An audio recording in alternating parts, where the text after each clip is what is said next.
So questions that I get often are, what are the best practices for getting a property ready for rental? If you want to rent a property, what are the best practices so you can have a better chance of being successful in renting your property? Well, I just finished the one that I'm in, and we actually signed a lease and it's rented now. But what I will do is I'm going to show you some of the things I did on this property, and then that will give you an idea of some of the best practices. Let's start from the front.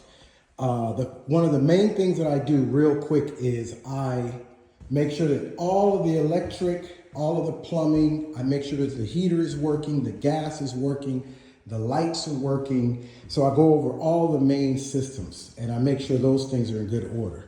Then from there, I always want to put on some nice, long-lasting, sturdy floors. These floors, although they look like they're wood, they're actually vinyl.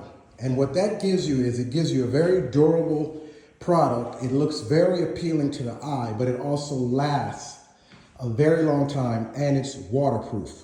The other thing that I do is I like to give the houses a modern touch. So in this case, you see I put thick base moldings. Those are like 5 inches high and they're squared. Just gives it a little modern touch, even if the house isn't necessarily modern.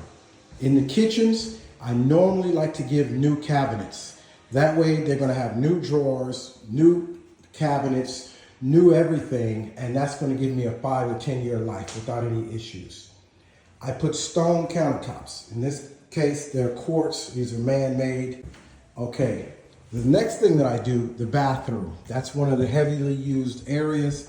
I always give them a new toilet, they're not very expensive. I do a new vanity, and then I do a new tub if the tub isn't perfect in the previous one. So in this case, it's a new tub and towel enclosure, and then of course the basics, doors. Even if the doors are okay, I always put in new doors with new door handles. It gives a place a nice pop, and I think that's it in a nutshell. I definitely do light fixtures. And then you make sure you have smoke detectors and carbon monoxide detectors.